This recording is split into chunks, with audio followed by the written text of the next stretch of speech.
এই বৃষ্টির দিনে এমন খিচুড়ি যদি হয়ে থাকে তাহলে পরিবারের সকলেই খুবই পছন্দ আর মজার করে খাবে, এতটাই লোভনীয় হয়ে থাকে এই খিচুড়ির রেসিপিটা। একবার চাইলে আপনারা ট্রাই করে দেখতে পারেন কে কীভাবে খিচুড়ি খান। তো আমি আজকে ভাবলাম একটু লেটকু করে খিচুড়ি রান্না করব। তো খিচুড়ি আর মাংস কিন্তু বৃষ্টির সময় একদম জমে যাওয়া একটা রেসিপি।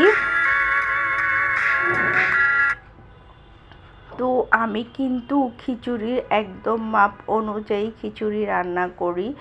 যদি এরকমের এই যে 1 কাপ ঢাল আর 2 কাপ চাউল দিব।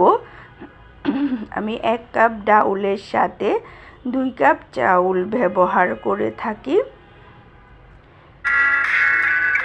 তা আমি এখানে 2 রকমের ডাল নিয়েছি, মুগ ডাল আর মসুর ডাল। 2 রকমের ডাল মিশিয়ে আমি রান্না করব।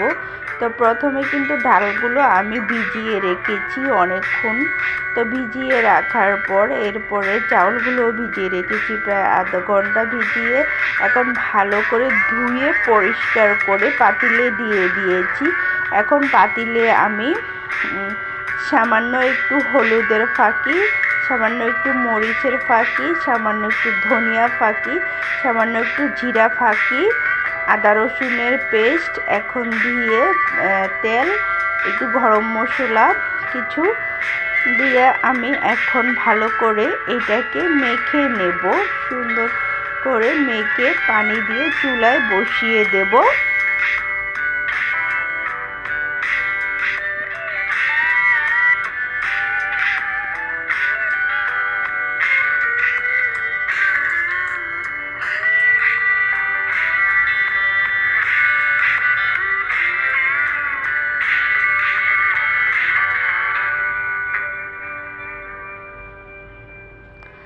আসসালামু আলাইকুম, সকলে কেমন আছেন? আশা করি আল্লাহর রহমতে ভালো আছেন। যে যেখান থেকে আমার ভিডিওটি দেখতেছেন প্লিজ একটা লাইক দিয়ে ভিডিওটি কন্টিনিউ শুরু করবেন। সকল বন্ধুদের কাছে অনুরোধ, যারা যারা এতক্ষণ ধরে আমার ভিডিওটি দেখে এই পর্যায়ে চলে এসেছেন, লাইক দিতে ভুলে গেছেন, প্লিজ একটা করে লাইক দিয়ে দিবেন।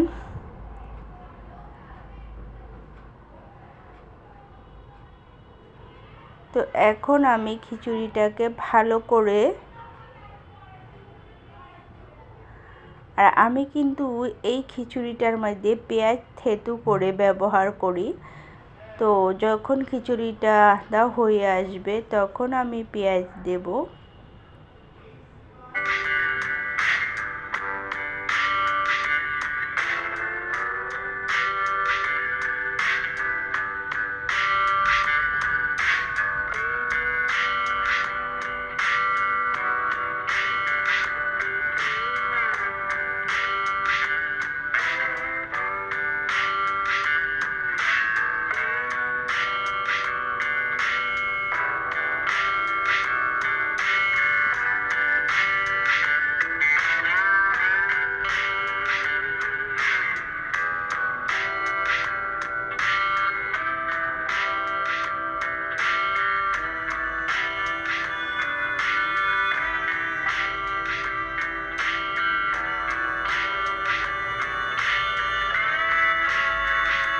এই যে পেঁয়াজগুলো কিন্তু আমি থেতু করে নিচ্ছি, আর পেঁয়াজ কিন্তু আমি থেতু করে দিয়ে থাকি।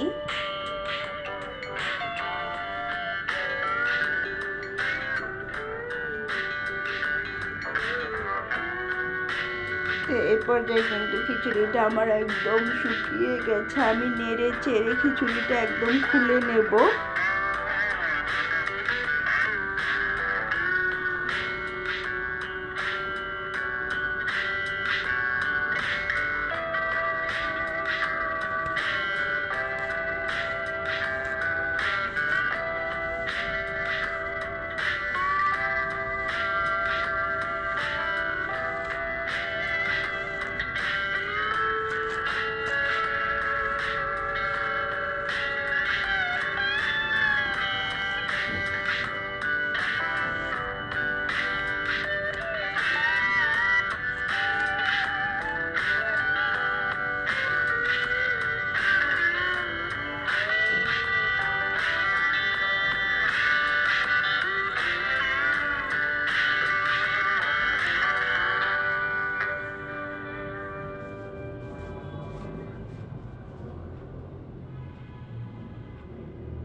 তো এই পর্যায়ে কিন্তু ভালো করে নেড়ে ছেড়ে নিতে হবে।